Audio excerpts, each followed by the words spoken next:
Good morning, good afternoon, good evening, wherever you are in the world. Welcome to today's Stimson Center event, American Foreign Policy Future. I'm Rachel Stoll, Senior Vice President of Research Programs at the Stimson Center. It's my pleasure to welcome you today to Stimson's post-election analysis event. Despite speculation that it would take days or even weeks to determine a winner in the 2024 US presidential election, Donald J. Trump will return to the White House as the 47th president, only the second president in history to return to a non-consecutive term. A deeply divisive race has seen an equally decisive victory for Donald Trump, but one that has left more questions than answers for foreign policy thinkers as they look to parse the policy from the rhetoric shared on both the campaign trail and the debate stage. In this morning's event, Stimson experts and leading journalists will explore the contours of a second Trump term and the most likely foreign policy and national security priorities as President Trump returns to office. Our first session will examine the foreign policy inheritance from the Biden White House. With the current administration now on deadline, what steps will the Biden administration take to button up policies ahead of January, and what is the global state of play as Trump returns to office? Stimson experts will be joined by Wall Street Journal national security correspondent Nancy Youssef to explore the incoming administration's priorities and likely day one actions against the backdrop of active conflict unfolding across 3 continents, as well as growing concerns around multiple flashpoints in the Indo-Pacific. Our second session, which starts at 11 a.m., will pivot to forecast America's foreign policy future under a second Trump term. This session, led by Foreign Policy's Amy McKinnon, will look to read the tea leaves on Trump's return to the White House, to forecast the biggest foreign policy risks and opportunities for a second Trump term across strategic partnership and competition, engagement with the Global South, Indo-Pacific dynamics, and more. A few brief housekeeping notes. This event is being recorded, will be available in full at stimson.org/events. Today's journalist moderators, Nancy Youssef and Amy McKinnon, will be on the lookout for your questions, so please submit them to the Q&A box below on Zoom. Our experts will get to as many questions as they can, but I assure you, you will be delighted by the insight and analysis that they provide today. With that, it's my pleasure to introduce our first panel. Chris Preble is a Senior Fellow and Director of Stimson's Reimagining U.S. Grand Strategy Program. Yun Sun is a Senior Fellow, Co-Director of Stimson's East Asia Program and Director of our China Program. Elizabeth Threlkeld is a Senior Fellow and Director of the South Asia Program. Elias Youssef is a Fellow and Deputy Director of Stimson's Conventional Defense Program. And Sally Ozel is a Senior Fellow and Director of the Environmental Security Program. Moderating our first segment is Wall Street Journal National Security Correspondent Nancy Youssef. Nancy, thank you for joining us this morning to host this segment. We're so pleased to have you with us. Now over to you. Thank you, Rachel. Thank you for that introduction, and thank you to our audience for joining us on this very, very timely topic. I don't know how we could have picked a better date to start this conversation given the news overnight, so I'm delighted to have this conversation with such an esteemed panel. I want to sort of open it to everyone to talk about the breaking news overnight. We've gotten some names of some of the members of the potential names, I should say, the incoming national security team: Marco Rubio for Secretary of State, Mike Waltz for National Security Advisor. And I want to open the conversation and ask our esteemed panelists what you take from some of these names in terms of where you think U.S. national security and foreign policy are going based on these picks and what we've heard so far from the Trump team. Chris, I'll start with you to get us started and invite our panelists to join. Great, thanks, Nancy. I'll confess that I was surprised by the Rubio pick. We might remember that when some of the conventional candidates back in 2016 dropped out, like Scott Walker and Jeb Bush, a lot of people who were sort of rallying the cause of sort of traditional Republican foreign policy gravitated to Rubio. So he was sort of one of the last standard bearers of the old sort of neoconservative primacist wing of the Republican Party. That was a distant memory now. That was, 8 years ago. We've sort of forgotten, but that obviously that group still resides within the party. And so I was surprised by that pick. The Waltz pick didn't surprise me as much. That was, it seemed sort of consistent with other things that we'd heard. I don't know, maybe the president likes having lots of people from Florida in his cabinet. How about you, Elias? Any initial thoughts? Yeah, I think to Chris's point, I was also a little surprised by the Rubio pick. It could easily just be signaling and trying to appease particular constituencies. What it holds for foreign policy, I think, remains an open question. I think if we recall from the preview of this administration that we experienced before, the people that sat in particular positions of power weren't always the deciders of individual policies. Certainly they had their stamps and tried to shape it, but really that close-knit group of individuals, especially within Trump's inner circle, I think, had an outsized hand as well. So it remains to be seen, in my view, how this might shape particular policies, including arms transfer policy. I will say, from my vantage point working on arms transfers, this is a place where there has been a degree of consistency, and we can talk about where we've seen variation between administrations. But as far as U.S. foreign policy goes, this has been a pretty stable, for better or worse, element of the way the U.S. engages with the world. Sally, I wonder if you could sort of walk us through what kind of world will the Trump administration inherit in January 20th, starting with the environment? What are some things that we will see that maybe we're not even thinking about right now in terms of the kind of national security challenges they will face on Sure. inauguration? Yeah, thanks, Nancy. First of all, just to add on to what my colleague said about Secretary Rubio, I'm actually, of all the folks that had been listed, I'm pretty pleased to see a senator from Florida who has to deal with climate change and fisheries issues and ocean issues as the Secretary of State. I mean, I think that's a positive of what could have been. So I'm kind of pleased to see that. With regard to, we have a president who has a president-elect who talks about drill baby drill and frack baby frack, and we need to pump the gold out of the ground. So against that backdrop, I would say that what has been in the past, obviously, there's going to be more oil and gas moving forward, but I'm hopeful with them loading up on Rubio and Waltz, folks who have been, really China hawks, and I know Yun will talk more about this, that they won't give up totally on electric vehicles and green technology, because China is currently leading in that part of the world. And I'm really hopeful that we may not even leave, the Paris Agreement. Most people think we will. I'm being optimistic that we might not. Again, we don't want to cede, they won't want to cede all the power to China. And those are areas, it's going to all come down, I think, to the ceding power to China on the green technology that maybe will go parallel with the oil and gas expansion that we know is going to happen. I'm struck by your optimism on EV tax credits. Do you expect then a repeal on EV tax credits? And how much does Musk's role in the Trump campaign inform the future of EV under Trump for you? Well, I think people hope that Musk will have a outsized influence on that. With regard to the tax credits, I mean, there's no doubt that sort of the emissions, there have been emission regulations that have been driving a lot of the big three to go forward with electric vehicles to meet certain standards. Now, if those go away, will they still be incentivized? Unclear. I think it was something like 30% increase in EVs in America or in the world. Will that continue? So are we beyond pro or anti-EV? Are we more at what does the market want? With regard to the tax credits, I'm not 100% sure all of the tax credits are going to go away. I mean, some maybe for the electric vehicles, but there's such strong interest in Republican states that are building batteries, that are building EVs, through the Inflation Reduction Act. A lot of this has been set up, and it's being set up in those Republican districts. So I don't think they're going to go as far backwards, perhaps, as might have happened, say, of what we saw in the first term. I want to keep exploring this topic of what the world will look like when the Trump administration enters office in January 20th, and talk a little bit about China. During the campaign, Trump described tariff as the most beautiful word, and he has signaled that he will seek to implement tariffs on China. But the China that he will inherit January 20th is different than the one that he left office with, economically speaking. It's weaker in places like real estate.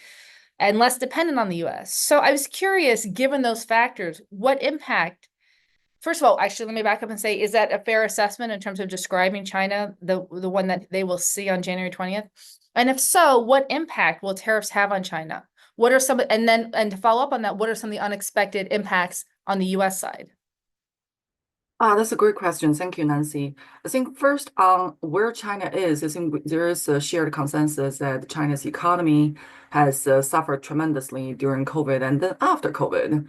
And China is now not necessarily in a position of strength anymore. They are in a position of weakness. Although in terms of the dialogue that we have had with Chinese interlocutors, some of them indicated that, well, in 2017, we were unprepared. We did not know what we were dealing with, but this time at least we have had some experience. We know what he wants. He wants a trade deal, right? So I think there is a heightened sense in China that a trade deal, tariff is a means rather than an end.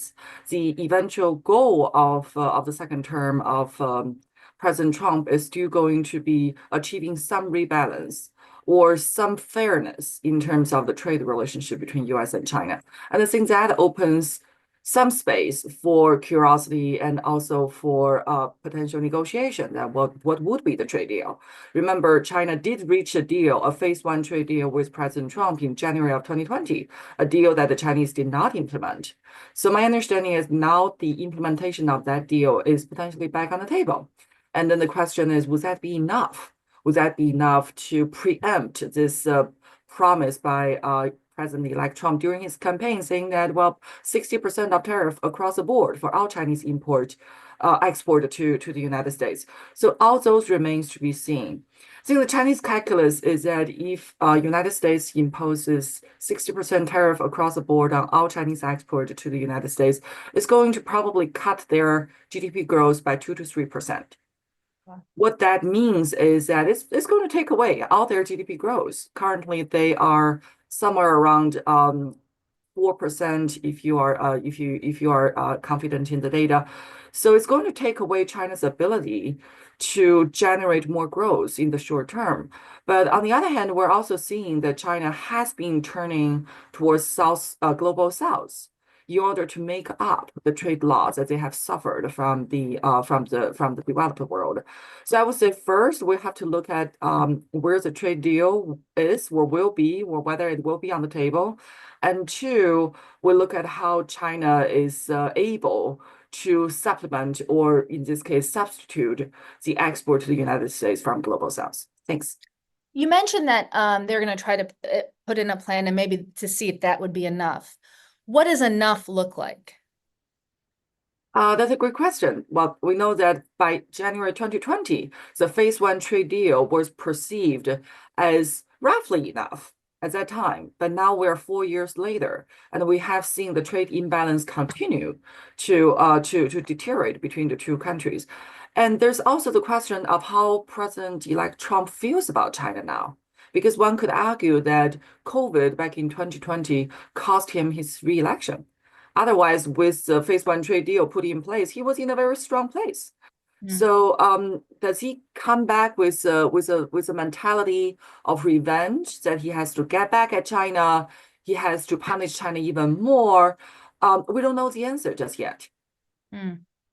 I want to stay in the region and ask you, Elizabeth, about the impact on places like Vietnam and Malaysia, which are among the countries that could benefit from a weakened US-China relationship as countries move out of China to those nations. But those regions' economies could be hurt as well. How do you think countries like Vietnam, Malaysia will fare economically? Which sort of impact is stronger in terms of their economies?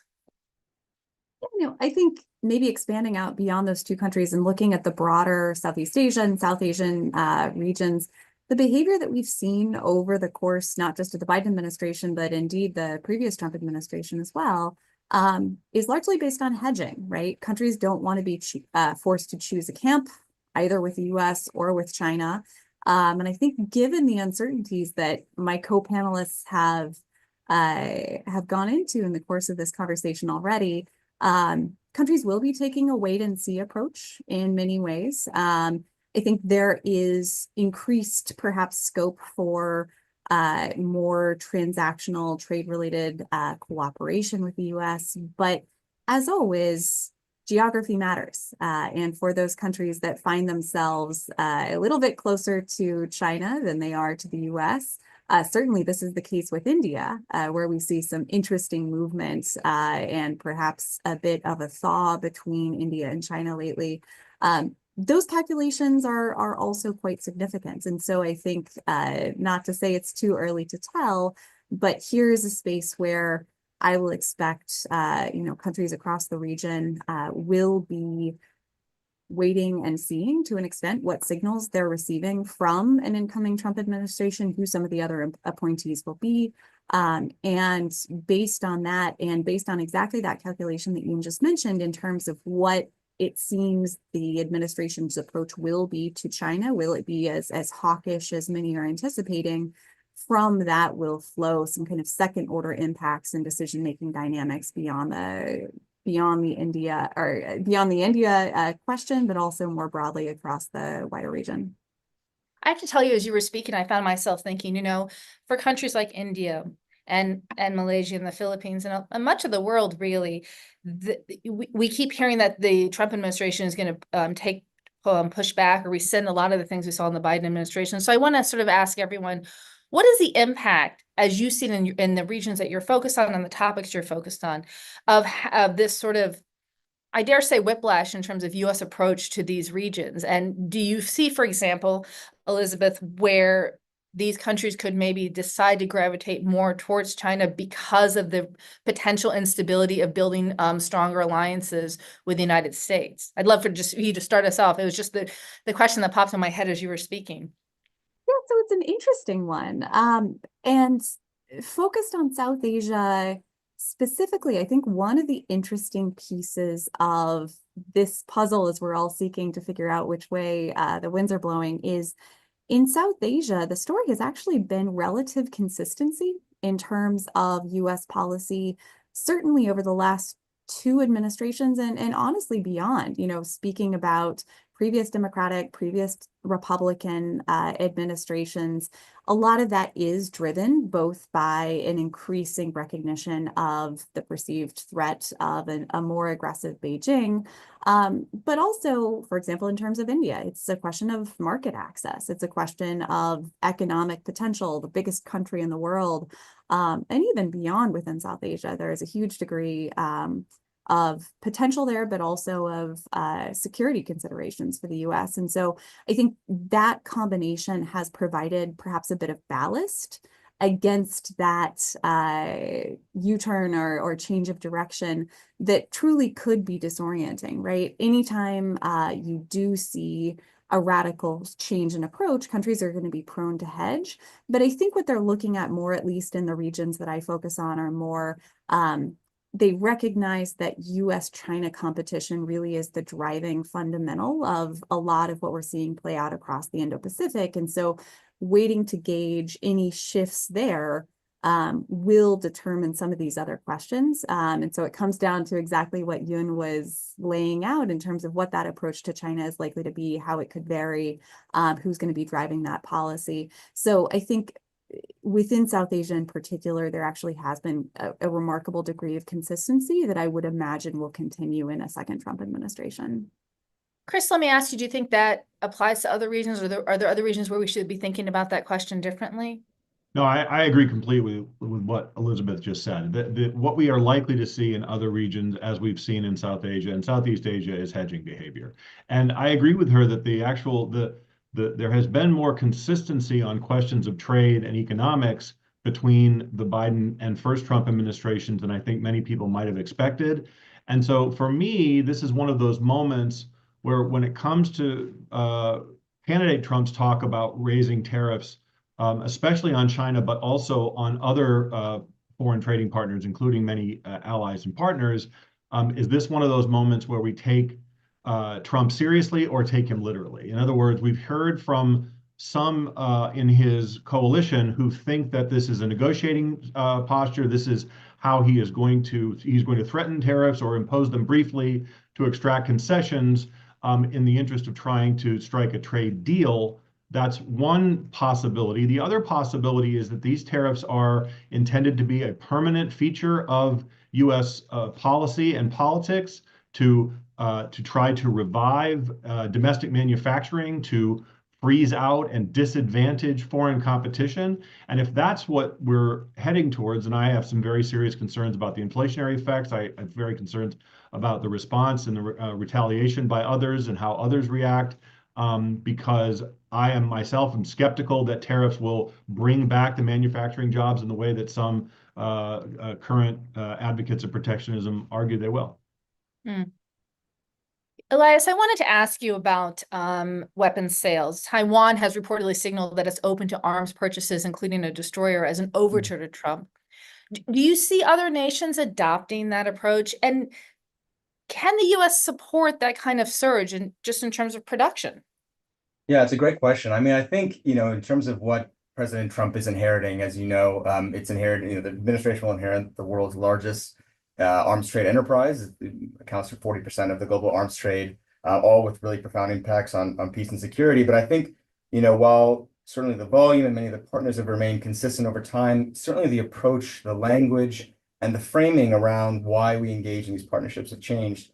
And I think to your point about whether or not people can, sort of gain access by leveraging security cooperation relationships, I think the answer in this case is it seems more likely. We have a bit of a preview, as I said, from the previous Trump administration, which in terms of its approach to arms transfers was much more transactional, almost a mercantilist approach to the way that we engaged in this enterprise, really focused on buying America first, increasing market share. And I think foreign partners are aware of this and they can speak that language. And if they can couch their demands, their requests in terms of new business opportunities, new markets, I think that can certainly be very appealing. The problem, of course, being, at least in past experience, it has encouraged more risk-tolerant approaches to security cooperation and to partnerships.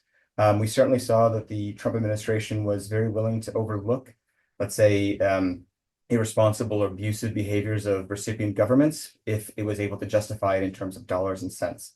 And that was certainly true for Saudi Arabia and many other partners. I can speak at length about how the Biden administration has its own hypocrisy about its, let's say, rhetorical commitment to restraint and responsibility versus how it's been done in practice. But certainly something to be wary of and to be thoughtful of. In terms of can we sustain this, I mean, it's a great question. The United States did not develop a defense industrial base to meet multiple large-scale protracted conflicts in different parts of the world. So I think, to your point, the question about how the administration approaches arms transfers will speak to two of the most pertinent crises facing the new administration, the protracted conflict in the Middle East and Europe, and how that dovetails with the demands of other partners who are all sort of living in a more insecure world and looking at conventional defense as a useful hedge against geostrategic competition, a possibility that the United States is going to shrink from some of its security commitments. And I can certainly see an environment where the United States says, you have to do more on your own, but here are the weapons to do it. And again, I think that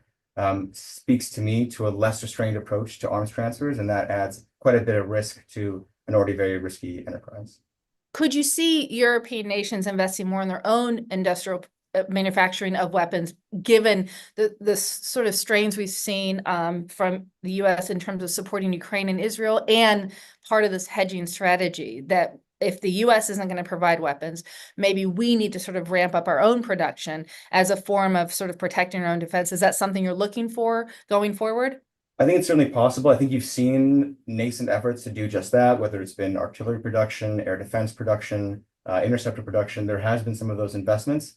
But I think for the United States' point of view, especially when you think about it in economic terms, the way that Trump does, and of course there's a body of evidence that suggests that that's a very inflated view of the economic benefit of the arms trade. But those are markets. And so, to the extent to which the United States wants to encourage Europe to do more of its own when it comes to securing the continent, I'm sure the administration is going to also have to weigh that against its desire to have one of the most lucrative markets for the defense trade that, as the administration would argue, lowers the unit price for everything that we have to produce for ourselves. And for an administration that has invested politically so heavy in buffering American defense, I think that will be an interesting thing to keep track of as we move forward.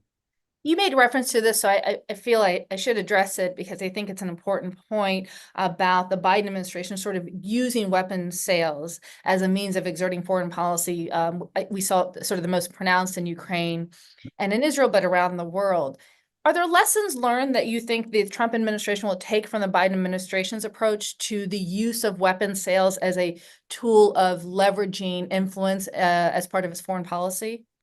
Well, I can certainly hope that there are lessons learned from the last several years of this. And I think one of them is that to the extent to which security cooperation arms transfers provide leverage, you actually have to use it for it to mean anything.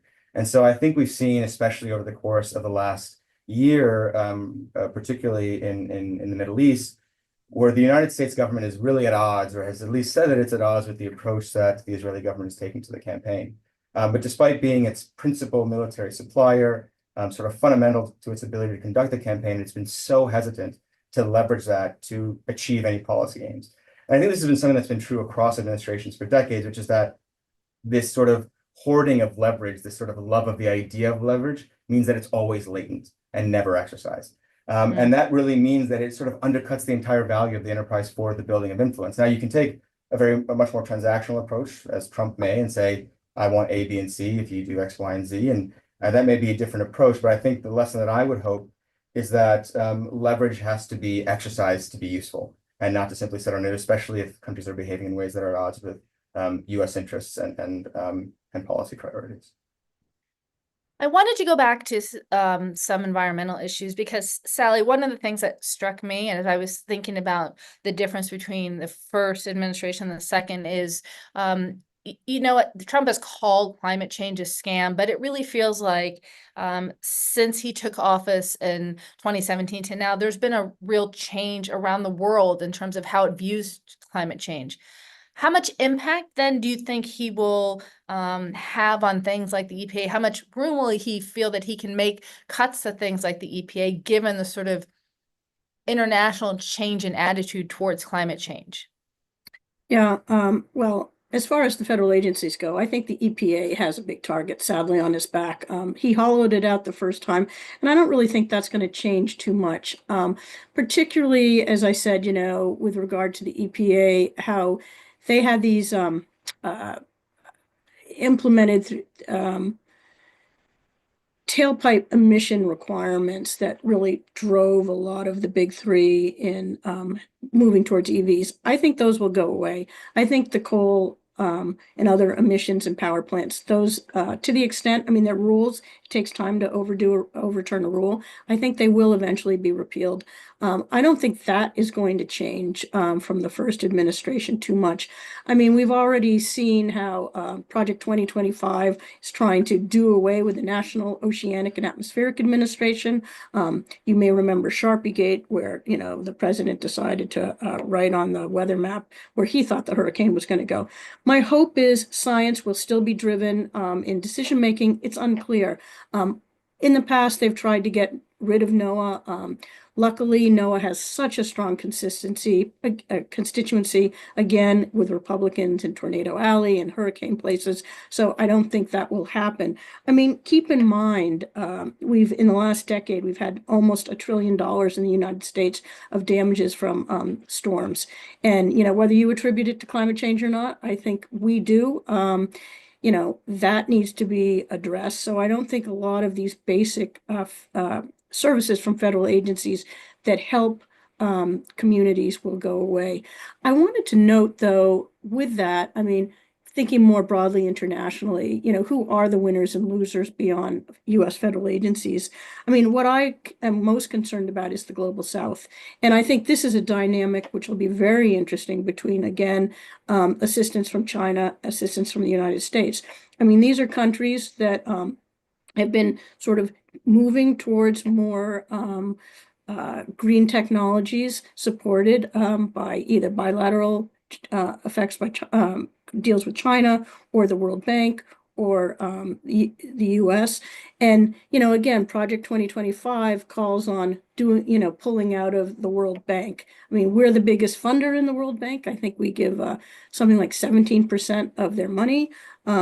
Also, so those countries, least responsible for the effects of climate change and most affected. So what really happens to the island states, in the Indo-Pacific? What's sort of the political dynamic that's going to occur there?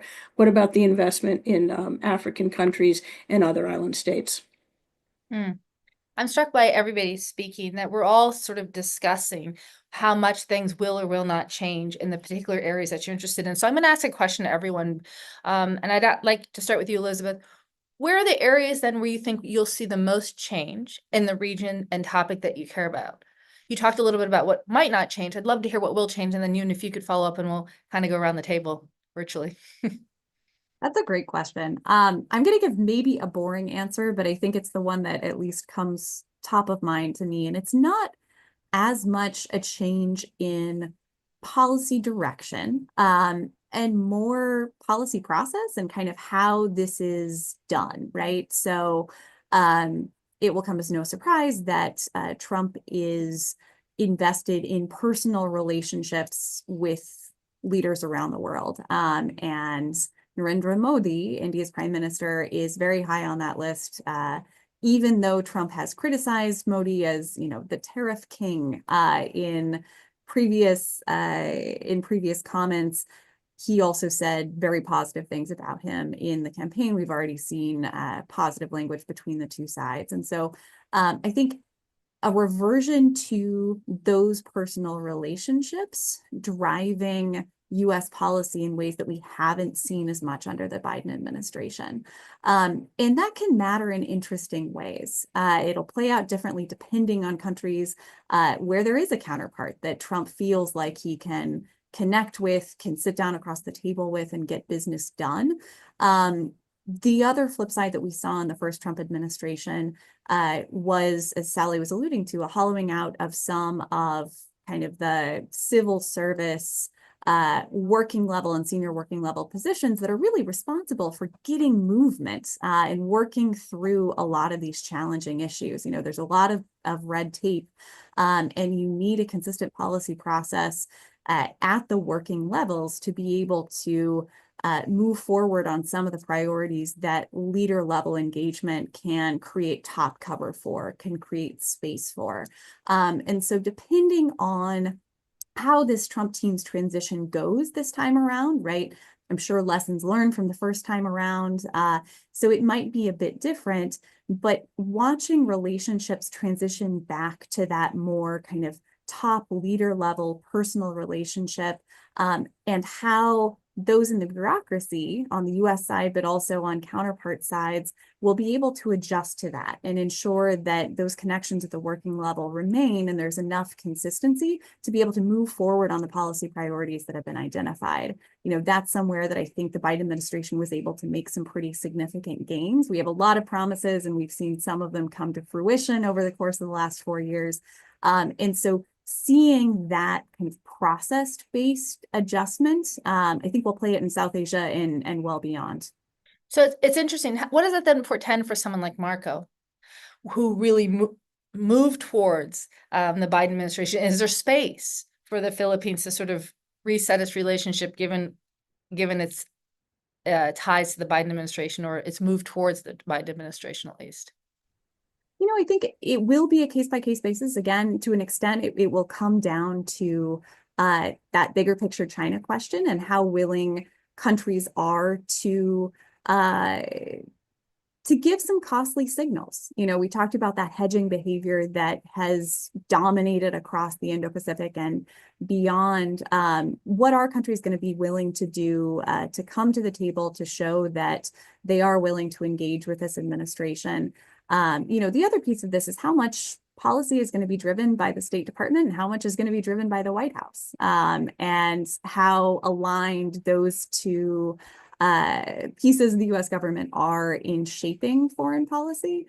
So I think there are still a lot of question marks, but overall it will likely feel different, and countries around the world are going to be calibrating based on a lot of those questions in terms of how policy is going to get made in this administration. Yoon, how about you? How does it in China, China policy, where do you see the biggest change? I think we are going to see changes, but not necessarily in terms of the direction. We know that there have been this bipartisan consensus on China. So under Biden administration, I would say there has been great continuity in terms of the China policy, following the theme of strategic competition or great power competition between US and China. But we are going to see tougher policies on China. We potentially will see more unpredictability and also more velocity in terms of the pace, the intensity of the policy. I think one area that the Chinese are most keen on observing is whether this competition will be brought back to the ideological arena. Meaning that is this about the regime delegitimization of the Chinese Communist Party? Because if it's just great power competition, then they're up for a fight. But if this is about the delegitimization of the Chinese Communist Party, then there's no room for concession, right? There's no room for negotiation. So that's one area that I find the Chinese are most interested in. Another interesting dynamic that we're seeing is, in fact, on the issue of Russia. Because while China has forged this very close coalition alignment with Russia in the past number of years, especially have accelerated since the beginning of the Ukraine war.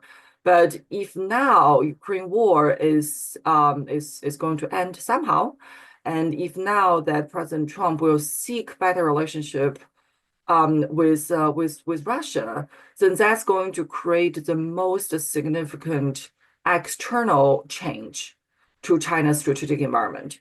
China's plan has been strategic competition with the US is here to stay. So let's build an alignment with Russia, which is also put on a back burner by the United States. So we can build this relationship so that we at least can help each other out. But if US, well, that goes back to Kissinger's strategic triangle, that who is the outlier, which two are going to align among the three, right? So if US does move forward to pursue better relationship with Russia, that's going to form the most significant change and impact on China's external environment. And last but not least, I think the change is going to come to, like you mentioned, it's going to come to Global South's relationship with China and with the United States, as well as US allies and partners, right? People and countries who have been dependent on China for the commitment, for the reassurance, for their security. But now, if they believe that this commitment is no longer completely credible, or now it is being priced at a financial term, then that could affect how they will formulate and think about their strategic future as well. And countries especially in the Asia-Pacific, I would say Japan and South Korea, who are in China's immediate periphery, who are the most directly affected by China's aggressive or assertive foreign policy. I think if they don't believe that the US is here to support them no matter what, they will try to soften their tone with China and try to improve their relationship with China as a hedging strategy, as a preparation for potential uncertainties. Thank you. Thank you. Chris, I wonder if you could pick up on that and address Ukraine specifically. We haven't gotten into it very much, and to put too much on your plate, and also the Middle East. That's a lot, Nancy. I know. I do think that the clear signal from Trump and those around him on the question of Ukraine is their interest in seeing this war brought to an end as opposed to prolonging it. How we get there, of course, is the $64 billion question. And I think, but beyond just the war, I do think we're likely to see changes in the second Trump administration with the U.S. approach to European security, the extent to which the Europeans continue to rely on the United States.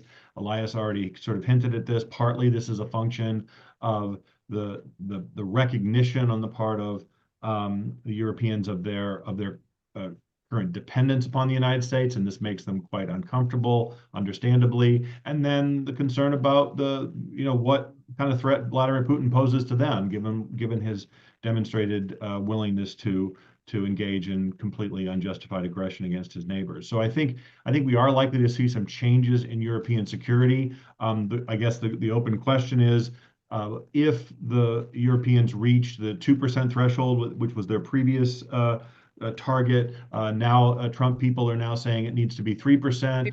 If the Europeans meet the 3% target, and is it then a question of just a transactionalism? Well, thank you very much. You've paid your dues, so to speak. Of course, it doesn't work that way.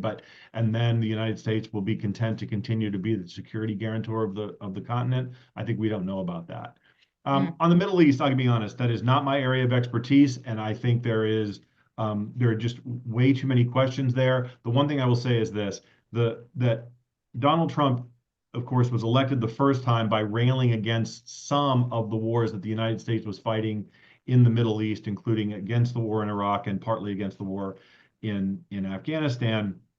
And yet, there were definitely moments in time during his first administration where the United States became sort of dangerously close to escalating a war and never really extricated itself from those wars. Still had troops in Syria at the end of his administration, still had troops in Iraq at the end of his administration. So I think it is unrealistic, based on his past behavior, to think that we're going to see a dramatic change, but I hope there is one because it's long overdue. Well, you make a great point too, that we don't necessarily know based on the first administration what will happen in the second, in part because the personnel decisions we've heard today and will continue to hear are different than many of the names from the first term. Right, exactly. And personnel is policy. That's always been the case. And I think it's not the names that have been put forward so far, but it's those in the next echelon down. That's going to tell us a lot, I think, about. But at the end of the day, the President of the United States has enormous leeway over foreign policy. I think he's going to have much more a much more lenient Congress willing to go along with his foreign policy priorities than perhaps if there was a Democratic House or a Democratic Senate. At the end of the day, I still believe the president has a lot of leeway on how to move forward on the Middle East. Elias? Yeah, I think I'm going to pull on a thread that Elizabeth mentioned here, which is, looking at process as well and how that may shape out in policy. And I think it's hard to talk about the liberalization of the U.S. arms trade, given the fact that in the past administration, we're seeing record numbers of arms transfers, including to areas where there are very serious conflicts and also very serious human rights, international humanitarian law abuses. But at the same time, especially prior to the war in Gaza, the administration made a lot of investments in certain procedures and mechanisms with the aim, I think, of elevating the human rights and sort of risk mitigation standards of the U.S. arms trade, whether that was the new conventional arms transfer policy, whether that was the CHIRG, as it's called, the Civilian Harm Incident Response Guidance, terrible acronym. But to the extent to which the administration did or didn't follow this, I think at the very least it provided an element that advocates, lawmakers, civil society was able to hold the administration account to and say, this is a policy that you put forward. This is where we are. This is the standard we're holding you to. I think to the extent that the Trump administration does away with all of that and sort of even just in the rhetorical sense, starts to think differently about risks and about state behavior and the way in which U.S. weapons are employed, or sort of disregards how they're employed, I think that could certainly add to the risk that you might not see in sort of the dollar value trade of the U.S. Security cooperation enterprise, but certainly in terms of the risk of its impact. And I think, whether it's in Israel or somewhere else, the fact that the administration may be less interested in at least placing political pressure on the behavior of a recipient government, I think heralds poorly for the behavior of those governments and sort of the damage that could be caused by U.S. arms. And I think I'll be looking very closely at whether or not those procedures, those mechanisms, those policies remain, even on a bureaucratic level, or if they start to be dismantled in this next administration. And Sally, finally to you, yours is sort of the most timely because COP29, I imagine, is thinking about this very question. So maybe they'll still answer. Before we get on to that, one point that I think we all should really consider is, this is a one-term Trump administration. And what we see when people are only in for one term or they're in their second term and not running again for election is they tend to have a broader international foreign policy engagement. Often when someone needs to get reelected, they focus more domestically. Now, we've heard a lot of domestic rhetoric, so I'm sure that'll be part of it as well. But unlike Trump 1, I think Trump 2.0 may look more internationally focused and on issues like my issues, the environmental and climate issues. I mean, on the other hand, we are the biggest producer of oil and gas and LNG, and that's only going to get bigger. They are definitely going to accelerate oil and gas exploration and lease sales and auctions. I don't think they're going to end the current pipeline of wind leases that are going on, but we may not see any new ones. That moratorium on LNG, that liquefied natural gas that the Biden administration put in, that's definitely going to accelerate.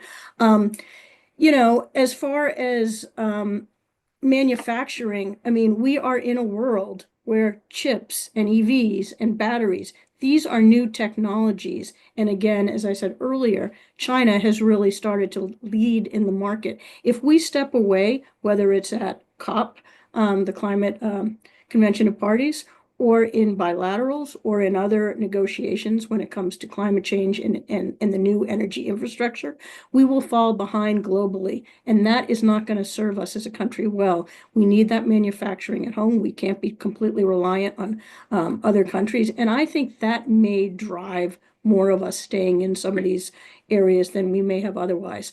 I mean, I don't think we're going to see IRA 2.0, the Inflation Reduction Act 2.0. But again, there's got to be the implementation of all that the Biden administration has put in the pipeline, and I think that will help with jobs and manufacturing. So, I am, sad to see we're going to pause in a lot of ways on our wind, solar, energy projects. I don't think we'll see more resilience funds domestically, but I don't think we're going to fully pull out like some people are worried we might. Nancy, if I can just jump in quickly, because Sally makes a really good point about sort of the domestic components and how that intersects with U.S. foreign policy. And I think that'll be something to watch as well. And I think, because you mentioned the Middle East, this is an example of a place where President Trump himself may have a particular view on, seeing an end to conflict and the U.S. involvement in conflict, especially in the Middle East. But it intersects very uniquely with domestic political emotions and constituencies that may complicate even instincts to bring that war to a close. And I think that that's something that we should all be thinking about when we're talking about the administration's approach to any given policy issue. I mean, not just this administration, but any administration, how that intersects with domestic political constituencies and where issues have particular political salience here at home. Well, as you can imagine, we have so many fabulous questions from our audience. I want to dive into a couple of them. And because they don't indicate who they go to, this will be sort of our jump ball portion of the talk. So I hope you'll feel free to jump in. Anna asks, what changes, if any, do you expect the U.S. policy on nuclear weapons to be once Trump takes office? Ooh, I probably should handle that one. I regret to say that I'm not particularly optimistic on the nuclear weapons front. Some of the decision to expand the nuclear arsenal, including both the weapons themselves and the character of those weapons, was initiated during Trump's first term. And I don't expect him to back away from that in his second term. So we are in the process of modernizing all three legs of the nuclear triad. It would surprise me if he came to the decision that was the wrong decision. The only factor that may come into play here is the cost. The cost of these three weapons are growing astronomically, and they are competing with other parts, even just competition within the Pentagon budget, within the military budget, competing with other things that they want to purchase in order to compete with China. So aside from that internal competition over resources within the Pentagon, I don't expect to see a major change in a positive direction from my perspective on nuclear weapons policy. I have two questions here that I'll merge into one, and I'll pose it to Elizabeth, which is some of our listeners are asking about specific countries and the policies, in particular India and Pakistan. I wonder if you could tackle that for us. Happy to. So we'll start with India since we've covered it a bit so far. And actually, I wanted to piggyback on some of the earlier conversation and Yoon's great point about the Russia-China relationship. And that's another space where a likely less adversarial relationship with Russia between Washington and Moscow would have second order impacts in terms of US policy vis-a-vis India. India's relationship with Russia is longstanding and has emerged over the past several years as a challenge in the relationship with the US that policymakers in both Washington and New Delhi have had to manage, really. And this has come out in a variety of different ways. Certainly in the aftermath of the Russian invasion of Ukraine, there was consternation in Washington that India was not forceful, certainly in condemning, and actually over the course of the last couple of years has doubled down on investments in Russian energy resources. Indian counterparts will say that that was vital to balancing out global energy supplies, without which there would have been enormous spikes in oil, and certainly there is a case there. This also impacts, though, on the defense relationship, given long-standing defense ties between India and Russia. We've done some research over the past few years that's found, upwards of 75, 80, 85% of Indian major defense platforms are of Russian origin. And while that is shifting over time, we've seen India focus more on make in India, right, self-reliance, and beyond that, diversifying its weapons purchases. But if we are to see a world in which US-Russia ties are at least less adversarial than they have been, depending on the outcome of many of these variables, the war in Ukraine, of course, we're making some assumptions here, that would have second order impacts in the US-India relationship and could minimize one of these sources of tension that we've seen throughout and really been a continuing line of conversation. Another area to highlight here is the question of technology transfers. And that has been one of the key asks of the Indian government as they look to build out India's own domestic defense ecosystem, which of course they'll say is in a broader role in the Indo-Pacific region. They have been looking for more advanced technology transfers from the US. The US has been making some moves in that direction, but there is speculation, certainly on the Indian side, that perhaps the Trump administration would be more open to sharing some of that advanced technology, particularly if it's paired with concessions in other areas of the relationship that the US is looking for wins on, maybe on trade, for example. There are a lot of unknowns there still. But I think those are some areas where we could see some shifts that would be related to external developments. On Pakistan, I think it will continue to remain below the headlines unless we're, going to see some sort of gray swan event. But being below the fold in terms of the US-Pakistan relationship is not necessarily a bad thing. There's an interview clip making the rounds with Mike Waltz in which he emphasizes that terrorism cannot be an approach of state policy, and that's being seen as indicative that he would be more hardline against Pakistan. I think it's far too early to tell. But nonetheless, he does have service experience in Afghanistan, for example, and I'm sure is deeply versed through the roles that he's played in Congress in terms of the intelligence, the foreign relations aspects of things. And so I imagine there will continue to be some challenges, some frictions in the US-Pakistan relationship, though nonetheless, particularly depending on how things play out with China, I would hope that there are areas of potential cooperation between the two sides. We are allies, and I think there are some areas that we can work on together. I'll leave it there. Thank you. Nasreen asks what the Trump's appointment of the new US ambassador to UN, the impact of that, and I want to open it to our panelists in terms of that nomination that we heard about last night. Elias, your face says I want to jump in. No, I mean, I think it's a familiar pattern here. I don't think that it's surprising to me, to be honest with you, but I think speaks to maybe a number of the issues that were covered already, particularly with respect to just the view of multilateralism and the UN generally. That I think, as a panelist said, you can't, copy paste your experience from the previous administration to this one, but I still think doesn't necessarily speak to a conviction in multilateralism in the way that you might have hoped.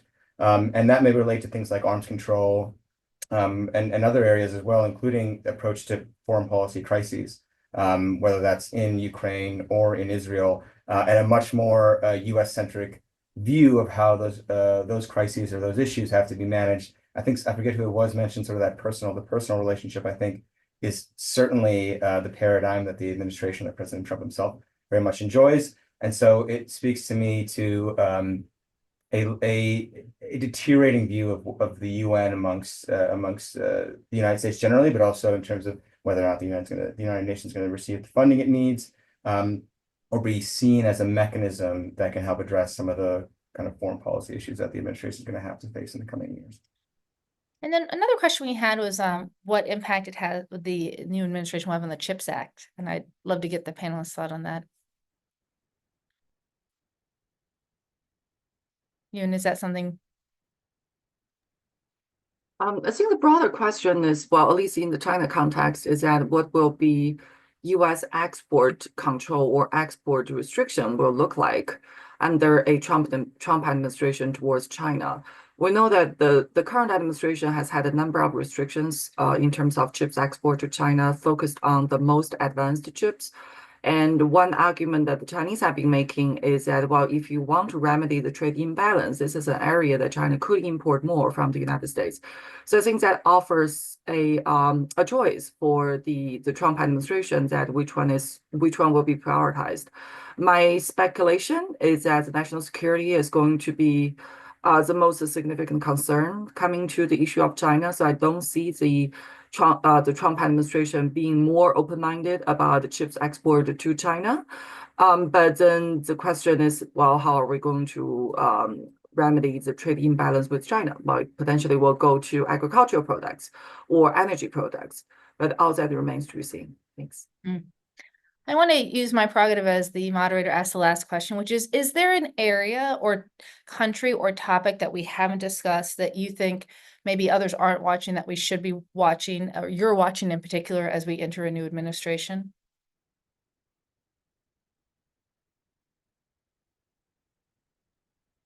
I'll weigh in just quickly. I mean, all of us have mentioned the global south, and I think we're in agreement that there is a lot of movement there. There is a lot of opportunity for the United States, but there's also many risks because of the way that US-China competition is playing out in the global south and to the detriment of many. But related is US relations towards Central and South America. I think during the campaign, a lot of the focus is on immigration, understandably, but there's also a China component there as well. And so I'd be interested to know more about how the Trump administration is going to approach that region, the Western Hemisphere, and will it differ from their approach during the first administration?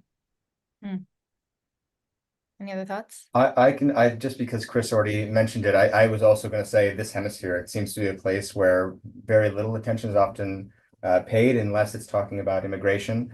But of course, a lot of the drivers of the immigration crisis or the migration crisis stem from instability, violence across Latin America, which in itself is driven in many cases by the easy access to small arms and light weapons. Many of them coming from the United States. Over the last year or so, the Biden administration developed new policies and attempts to better assess the risk that firearms might pose in terms of diversion and human rights abuses and things like that, with a particular focus, I think, in Latin America. I do think that it'd be worth focusing on how that relates so distinctly to the immigration crisis to ensure that we don't lose what progress was made recently on that issue. Well, I wish we could keep the conversation going because you panelists have done such a great job of sort of taking us around the world and not only showing us the particular topics and the regions and areas that you care about, but how they intersect with one another. So I just want to give a big thanks to you for such a thoughtful conversation. Thank you, Chris, Yoon, Elizabeth, Elias, and Sally for joining us today. To take this event forward, I'm going to introduce our next session, which will forecast America's foreign policy future under a second term. With that, I'll ask the second panel to join us now, and I'll hand things off to your moderator, National Security and Intelligence Reporter at Foreign Policy, Amy McKinnon. Amy, over to you. Thanks, everyone. Thank you, Nancy. And there was so much there in that first panel for us to continue digging into in this second hour. Now we're going to turn and look to the future of what challenges lie ahead for the next Trump administration and what we can expect once Trump is inaugurated in January of next year. It is my pleasure to welcome our second panel. Joining us today, we have Kelly Grieco, who is a senior fellow with the Reimagining a U.S. Grand Strategy program at the Stimson Center, Bob Manning, who's a distinguished fellow in Stimson's Strategic Foresight Hub. Rachel Min-Young Lee is a senior fellow for Stimson Center's Korea program at 38 North. Sorry, there's a lot of K and C sounds there. And Nudhara Yusuf, who is a research associate with the Global Governance, Justice, and Security Program, where she is the executive coordinator of the Global Governance Innovation Network. So welcome to you all. Nancy unfortunately stole my first question, but I am going to put it to you all anyway. The favorite parlor game in Washington right now is who's going to be staffing the next Trump administration, who those senior cabinet posts are going to go to, and what that can tell us about his potential foreign policy in a second term. So I want to put this question to you all first. I mean, last night we saw the news that Florida Representative Mike Waltz is going to be National Security Advisor, Senator Marco Rubio, Secretary of State. What do you make of, I'll let you kind of jump ball between the four of you, but what do you make of these early appointments, what it says about the foreign policy of a second term? Any willing? I can start. Bob, Kelly, go for it.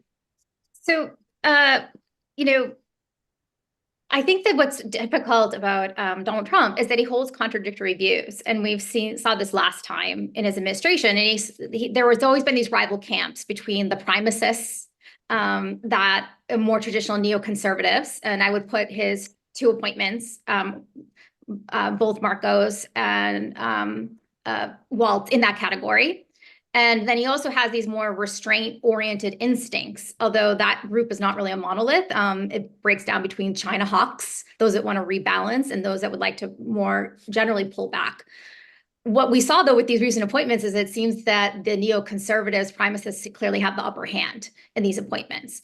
And while some people have suggested that perhaps these appointments don't matter in some sense, that Trump will do what he wants, I don't think he puts people in positions that are going to disagree with him. He wants people to be loyal, and I don't think he's looking for people that are going to challenge his beliefs. So I think this is actually quite revealing, probably, of what the direction of U.S. policy will be, that it'll be really hawkish on China in particular, and I think also on Iran. Those are the two issues that stand out to me. Natara, I'm curious what you make of Trump's selection of Elise Stefanik to serve as U.S. ambassador to the UN. What are you reading into that about the role of the U.S. at the UN over the next 4 years? Yeah, it's interesting, Amy. I mean, firstly, the fact that one of Trump's sort of very close, trusted, as Kelly mentioned, kind of loyal allies was appointed ambassador to the UN means that there is at least a willingness to engage with the United Nations. Because I think the opposite is sort of this disengagement, which I would argue is potentially more harmful for the UN system. So at least we're seeing a willingness to engage. Now, Elise's background, this is sort of really the first foreign policy posting that they're going to be moving into. So it'd be interesting to see how much sort of a foreign policy stance is taken there as opposed to an America First stance. And I think the Trump appointment prioritizes an America First stance there in approaching the UN. Stefanik has also been quite overt about a complete reassessment of US funding to the United Nations, has in the past pushed back against America funding against humanitarian aid in Gaza. So I think we'll see a lot of that kind of play out at the United Nations. There's other nuances there as well. Happy to get into it, but maybe I'll stop there with your first question. Well, thank you both. I think that was a great introduction to a lot of the issues we're going to cover here today. I mean, staying on the question of appointments, Bob, looking at what we know so far about who's informing the transition team, who Trump is appointing, do you see a kind of emerging Trump doctrine, and to what extent is it similar or different to what we saw during the first administration? Well, I think there's always events always disrupt the plans of new administrations. When George Bush came in, he wasn't focusing on a war of terror in the Middle East. Um, and so I think you have Trump's inheriting a very different world than what existed in 2017. And I think that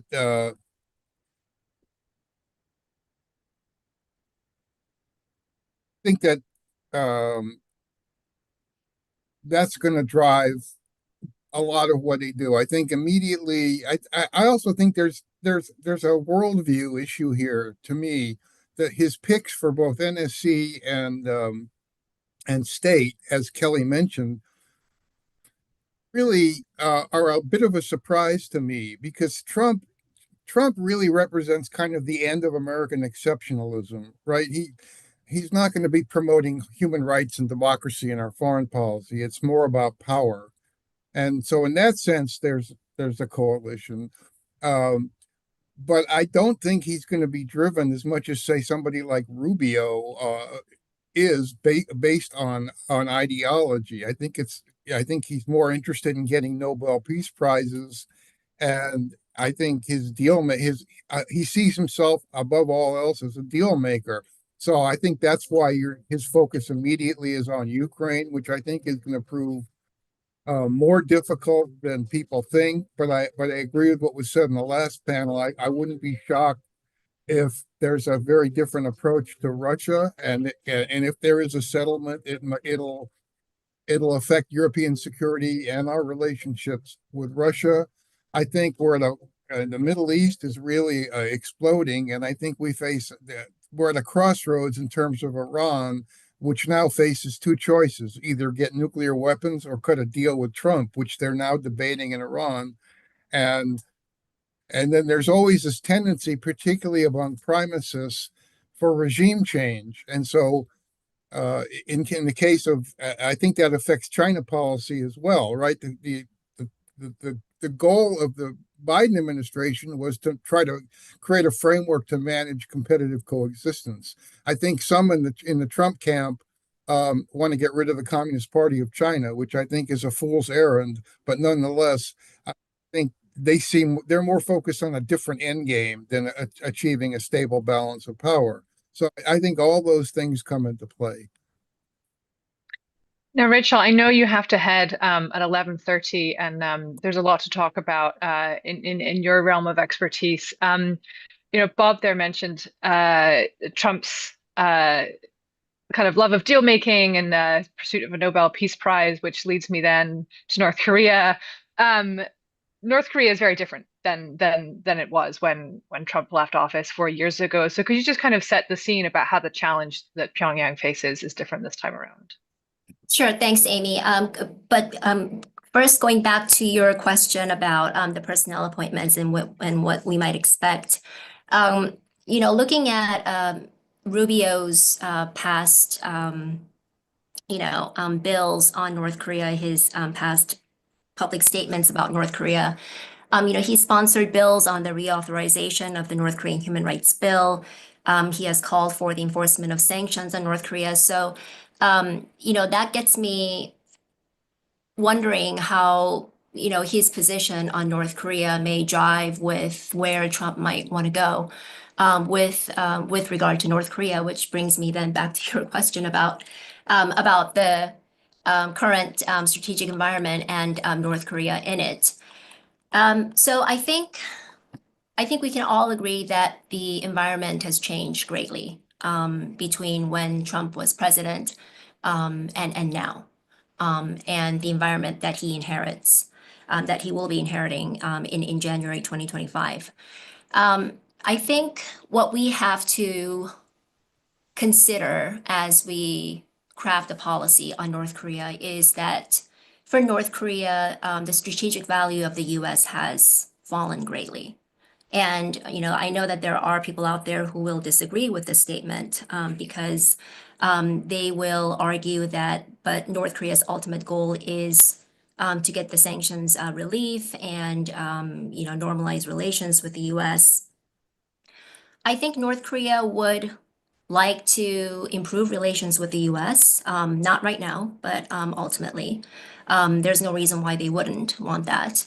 But I think we do have to think about whether North Korea, how badly North Korea is actually wants sanctions relief.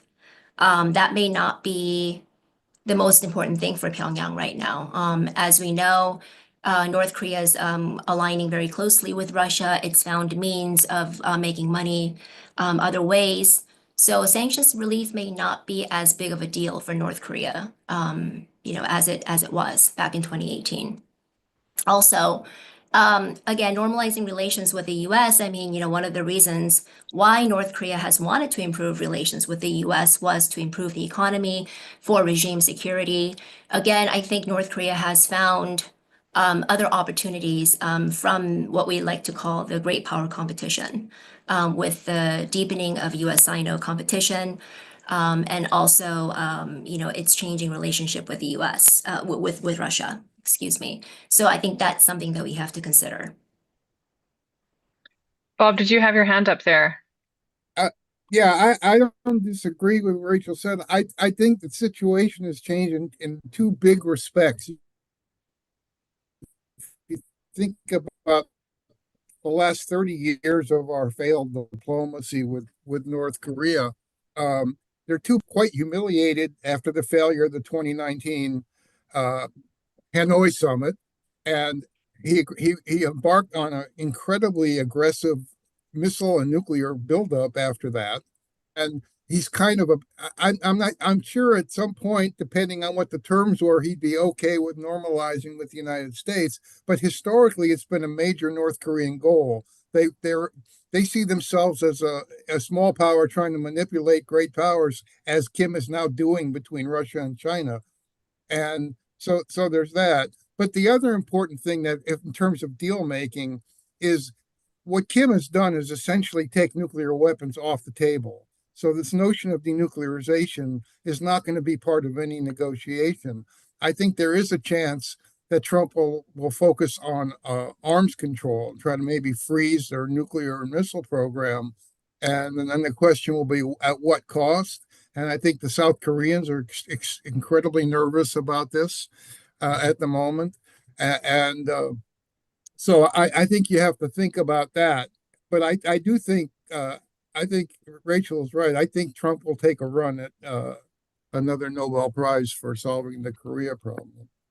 If I may just respond to Bob, he brings up a very good point about how denuclearization is off the table, and that's one of the major changes that Trump will have to reckon with as he crafts his policy on North Korea. How much do you, given this kind of state of the world that Trump is now inheriting, how much of a priority do you think North Korea is going to be for the next White House? Frankly, in the broader foreign policy context, I don't see North Korea as being a priority. Certainly the war in Ukraine, the Middle East conflict will be I would think would be the foreign policy priorities for Trump. China certainly will be a policy priority for Trump on the foreign policy front. Whether Trump goes for another dialogue with North Korea, I have mixed feelings about this. On the one hand, I think it's business unfinished for Trump. And he has mentioned North Korea multiple times on the campaign trail. He's talked about Kim Jong-un, how it's important to have a good relationship with a country that has nuclear weapons, how Kim Jong-un misses him. So we know that the interest is there. But on the other hand, he probably realizes that North Korea is a difficult problem to solve, which makes me wonder if he will go for another run with North Korea, knowing that it's not a problem that he could easily solve. But maybe Bob has a different take on that. I do agree with the Nobel Peace Prize component of it, though. I think that if he had a chance, he would go for it. But again, he probably realizes that it's a difficult task. And then what about how do you see the US relationship with South Korea evolving in a second Trump presidency? I mean, Trump railed against Seoul for not doing enough to share the cost of US troops stationed in South Korea. I know the Biden administration had kind of taken steps to take a little bit of the I guess the pressure out of that. But how do you think that that's going to fare in a second Trump presidency? So I think for the Trump administration, alliance management is going to be a key challenge with respect to South Korea. Questions about the credibility of the US-ROK alliance will resurface in South Korea if Trump is seen as pressuring South Korea over defense cost sharing and trade issues. Trump has consistently voiced his discontent over South Korea not paying its fair share for the stationing of US forces Korea, despite it being an economically well-off nation. He has in the past referred to US-South Korea joint military drills as expensive war games. Trump also could take issue with US trade deficits vis-a-vis South Korea, and there is actually fear in Seoul on the ground that he may seek to renegotiate the US-ROK free trade agreement. And relatedly, policy coordination, I think, will be another challenge for the Trump administration. Whether Trump pursues engagement with North Korea, and if so, on what terms, could cause angst in Seoul, which also ties back to the credibility issue that I just mentioned. If Trump pursues dialogue with North Korea that is not premised on denuclearization, for example, dialogue focused on risk reduction, or even some form of arms control, which Bob mentioned, this will trigger enormous concern in the incumbent South Korean administration because this administration prioritizes the denuclearization of North Korea. So this could very well result in the resurfacing of the quote unquote nuclear debate in South Korea. In short, South Korea acquiring some form of nuclear capability or at least nuclear latency.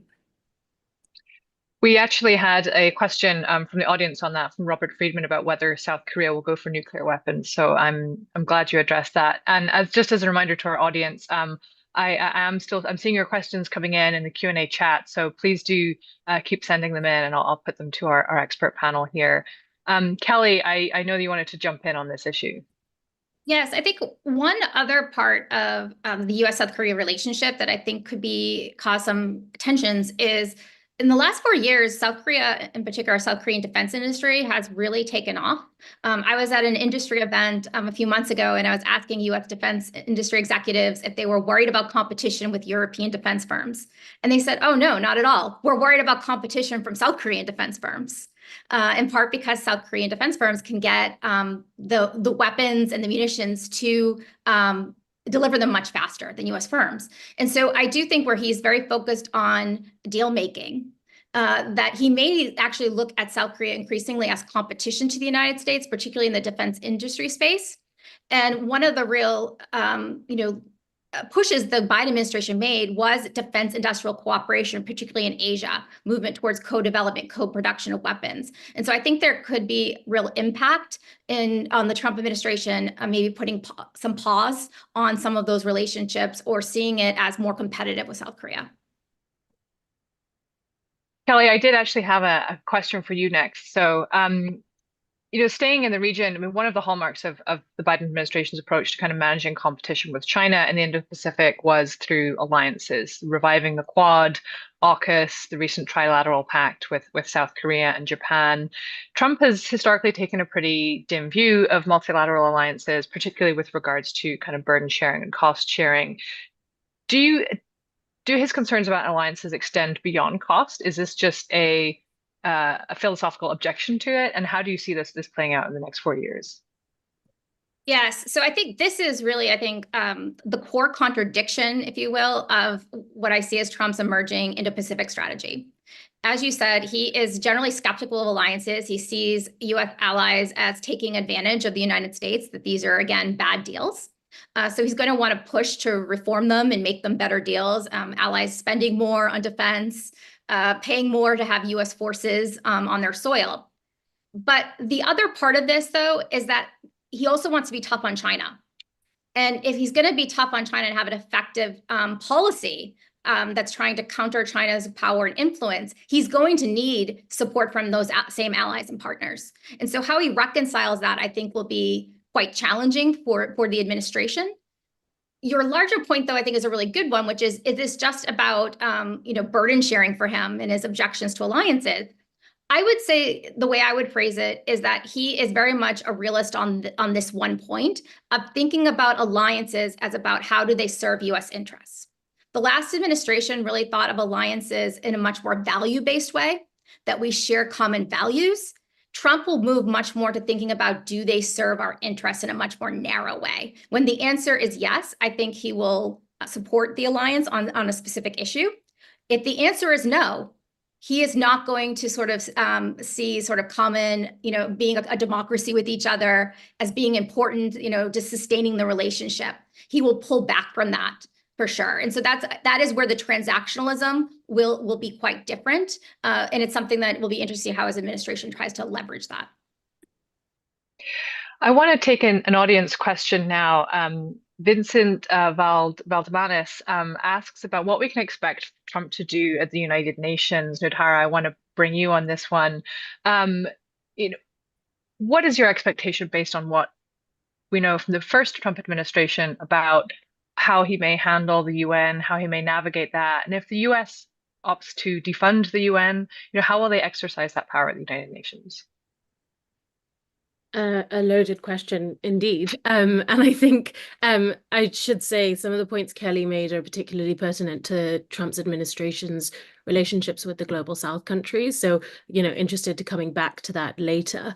But I think on the UN, let's start just by being clear that I don't think Trump inherently kind of hates the United Nations. I think he actually quite enjoys the spectacle of it. Like, big stage, big crowds, it's great. But I think that, keeping in mind as well, let's look at the UN timeline real quick. It's a critical couple of years for the United Nations. 2025 High Level Week will have the World Social Summit. We're just coming off the back of the Summit of the Future. 2026 will be the appointment of a new Secretary General, where P5 countries will have power to sway that discussion. Traditionally, the UK, France, and USA tend to align on a specific person and then negotiate with China and Russia.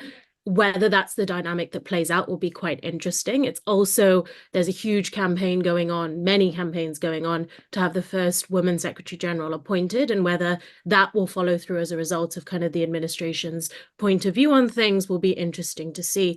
Moving on to 2027, then we've got the Sustainable Development Goals Summit, because we'll be at 3 years to go with the 2030 agenda. And so a reassessment of the SDGs is going to take place, and how difficult that might be in a Trump administration could be interesting to see how that pans out. Again, how much of the kind of mission Stefanik ends up keeping will also play a factor in this, because really it's experts who engage in the negotiations at the UN. 2028 then is going to be the first reassessment of the Summit of the Future priorities and how much progress we've seen. So year on year, there's a lot that the UN is trying to hit. And I think that to give its props, I think it's been planning for both scenarios. But there's definitely sort of a couple things to keep in mind there. I think the previous panel, Sally already discussed sort of the effect of the Paris Agreement. We're almost definitely going to see backsliding in certain parts of the climate conversation. What could be interesting, though, is we might see more willingness for public-private partnerships and more facilitation of kind of that space open up as a result of generally kind of this administration's approach to thinking about the private sector. Keeping in mind that civil society has always traditionally had concerns with over-influence of the private sector at the United Nations as well. So I think we'll have to see where that lands. The Global Compact on Migration is also a big agenda item coming up, and obviously with the foreign policy stance there, I think those will be difficult negotiations moving ahead. An interesting point, though, will be Security Council reform, because I think, as it was discussed in the previous panel, Trump I think does operate on a kind of one-to-one relationship basis. India has been vying for a very long time for Security Council reform, and sort of where the US decides to fall on that could be interesting. It was also a big part of the Summit of the Future negotiations. There's an ongoing intergovernmental negotiation facilitated by Austria and Kuwait on this as well. So, with that on the table this year, a Trump administration could actually have interesting positive effects to open that up. And there's been a history of the US using the Security Council.